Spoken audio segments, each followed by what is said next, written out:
Eshiting. Doimiy qattiqlik bor adang. Doimiy qattiqlik. И vaqtinchalik bor.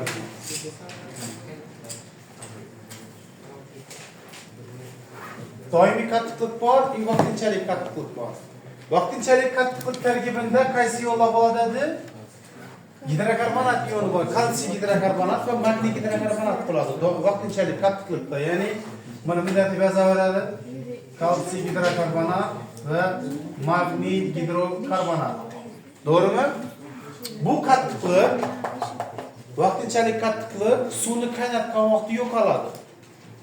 Suvni qaynatgan vaqtda o'z suvning qattiqlikni yo'qotish uchun ichidagi kalsiy va magniy yo'llarini cho'ktirish kerak. Shunda suv yumshaydi. Yumshoq suvda nima deydi? Sovunma suvdan ko'proq kil ketadi yumshoq suvdan. Qattiq suvda ketmaydi. Shuning uchun biz suvni birinchi qaynatamiz. Qaynatgan vaqtda uchular parchalanadi. Kalsiy karbonat o'rnida ichkilikda cho'kadi, plus karbonat angidrid suv. Kalsiy iyoni cho'kdimi? Yana bu cho'kma emasdir. Qizdirgandan keyin kalsiy karbonat o'rnidan cho'kdi. Demak, kalsiy iyoni kamaydi, suv yumshab boshladi. Yana buni qizdiramiz, yana buni aylanadi, magniy karbonat olib cho'kadi, plus karbonat angidrid bilan suv. Magniy iyoni cho'kdimi? Demak, suv yana yumshadi. Demak, buni o'rtoqlar yana yumshatishning boshqa yo'llari ham bor. Bunga ishkor ko'rsak ham ichadagi kalsiy yo'llari cho'kadi. Demak, kalsiy gidrokarbonata, qarang, kalsiy gidrokarbonata plus natriy gidroksidni qo'shdim. Bir nordon tuz bu ishkor. Neytrallanish reaksiyasi bo'ladi. Neytrallanish reaksiyasida boradi. Nordon tuzga ishkor qo'shsak, o'rta tuz chiqaradi. Demak, bu yerda hozir kalsiyning karbonati bo'ladi, cho'kadi, plus natriyning karbonati bo'ladi, plus nima chiqadi? Suv chiqadi. Yana shuni 2 qo'yasiz. Endi ham 2 qo'yamizmi? Yana. Kalsiy iyoni cho'kdimi?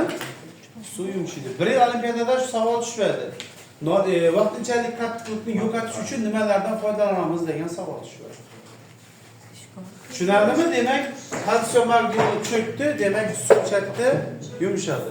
Doimiy qattiqlikda nima bo'ladi? Kalsiy sulfat, kalsiy xlorid, magniy sulfat va magniy xlorid degan tuzlar bo'ladi. Doimiy qattiqlik. Ularni qizdirganning foydasi yo'q, cho'kmaydi. To'g'rimi? Bular parchalanmaydigan tuz-ku. To'g'rimi? Yo kalsiy sulfatni yo magniy xloridni parchalab qo'yami? Bo'lmaydi. Shuning uchun bularni qizdirganning foydasi yo'q. Bularni yumshatish uchun soda yoki fosfat iyoni tutgan tuz qo'shish kerak. Qisqasi uchun kalsiy va magniy iyoni bilan cho'kma beradigan modda qo'shishimiz kerak. Misol uchun qarang, kalsiy sulfat plus soda qo'shsaksan, natriy karbonat qo'shdik. Demak, nima chiqadi bu yerda? Kalsiy karbonat o'rnidan cho'kadi, plus natriy sulfat hosil bo'ladi.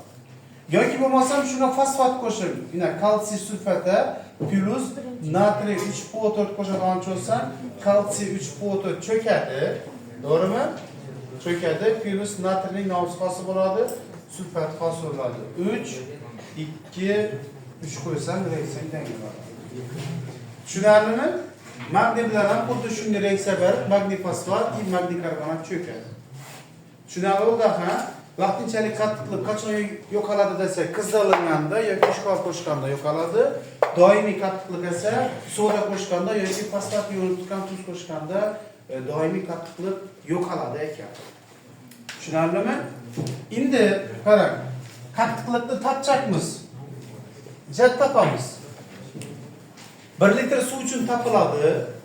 1 litr suv uchun chat topiladi. Yaxshi yozaychi. 1 litr suvdagi deydi, eritmadagi shu 1 litr suvdagi kalsiy 2 plus va magniy 2 plus ionlarining milligramda ifodalangan yoki milligramda hisoblangan desak ham bo'ladi. Milligramda ifodalangan sinin normal konsentratsiyasi bu suvning qattiqligi deyiladi. Normal yazayın şu bilan. Normal konsentratsiyasi nima ekan? Suvning qattiqligidir. Qattiqligi hisoblanadi.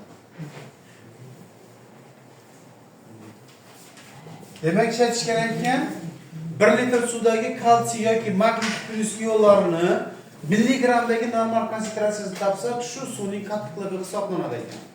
Ne uchun aynan biz milligramdagi massadan foydalanamiz, ne uchun gramdagidan foydalanmaymiz? Sababi 1 litr suvda kalsiy va magniy ionlarining massalari juda kichkina hisoblanadi. Agar hozir biz uni gram dalada olsak bo'lsa, dim kichkina sonlar bilan hisob-kitob etishimizga to'g'ri keladi.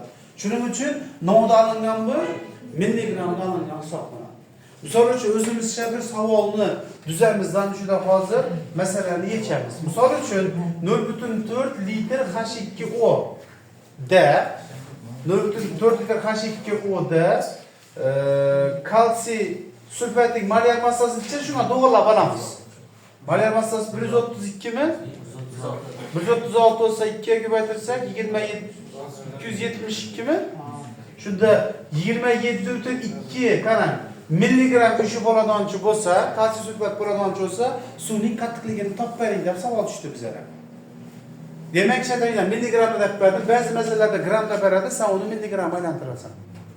Tushunarlimi? Demak, normal konsentratsiyasi kerak. Qaysining normalligi?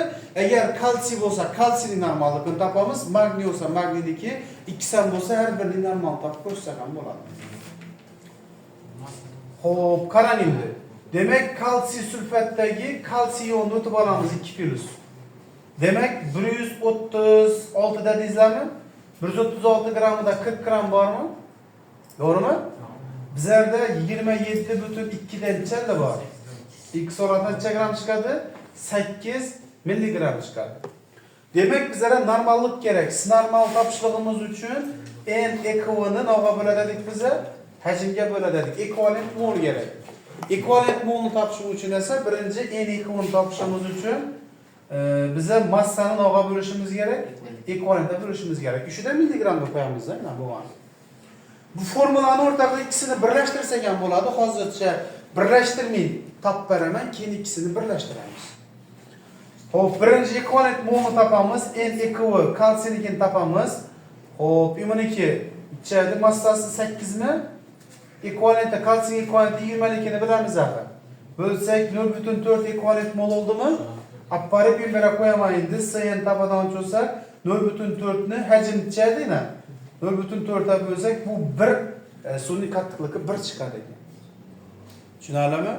Endi o'sha ikki formulani birlashtirsak ham bo'ladi. Bunda qarang, normal teng massa taqsim ekvivalent ko'paygan hajm deb ko'rsak ham bo'ladi. Demak, massasi kalsiyning massasi necha gram ekan?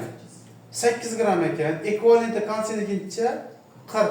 Ko'paytiramiz, hajmicha 0.4. Buni nima bo'lsa 20 dejak, 20. Demak, necha chiqadi? 1 chiqadi. To'g'rimi? Bir formula bo'yicha topib qo'ysangiz ham bo'ladi. Agar ikkisi birlangan bo'lsa, shatasan qaranglar. Ham kalsiy bor, ham magniy bor. Undan bu bo'yicha foydalanasan, har birining kalsiyning ekvivalent molini, magniyning ekvivalent molini topasan bilan qo'shasan. Ikkisiniki qo'shib, keyin ikkisini yig'indisini hajmga bo'lasan. Tushunarlimi? Misol uchun hozir shuning yanında bir magniy xlorid turibdi desak, qandaydir gramini beradi, undan stirga bilan magniysini chiqarasanma, har birining ekvivalent molini topib olasan.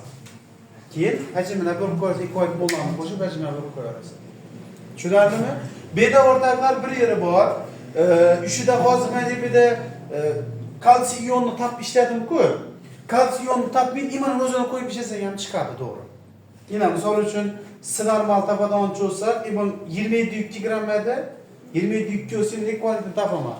136 ni 2 ga bo'lib olsak ekvivalenti keladi 78 ko'paygan hajmcha 0.4. Mana bunga bo'lsak 0.4 mi? 68 mi? 68 ekan ana. 0.4 bo'lsang 1 chiqamoqi. Bo'ldi ana, xola bu bo'yicha farq yo'q. Sabab ekvivalent molda Misol uchun, mening ekvivalent moluncha bo'lsa, meniki ham shuncha, yoki mening ekvivalent moluncha bo'lsa, mening ham ekvivalent moli shuncha bo'ladi. Ekvivalent molda aldindagiga bo'lib, mening aldindagiga ko'paytirib yurilmaydi. Molda bo'lib ko'paytiramiz. Ekvivalent molda meniki ikki bo'lsa, meniki ham shuncha bo'ladi-da. To'g'rimi? Ina bundan hozir kalsiy sulfatning ekvivalent moluncha bo'lsa, mening ekvivalent moli shuncha chiqadi. Shuning uchun to'g'ri, ishining ko'zi bo'yicha qattiq topib ketsang ham bo'laveradi. Tushunarlimi? Muammosi bormi? Anionni cho'ktiradi, anionliklar anionni yo'qotadi degan yerlar ham kitobimizda bor edi o'shadan. 9-sinfda qachondadir bor edi. Tushundingizmi vaqtinchalik bilan doimiyga?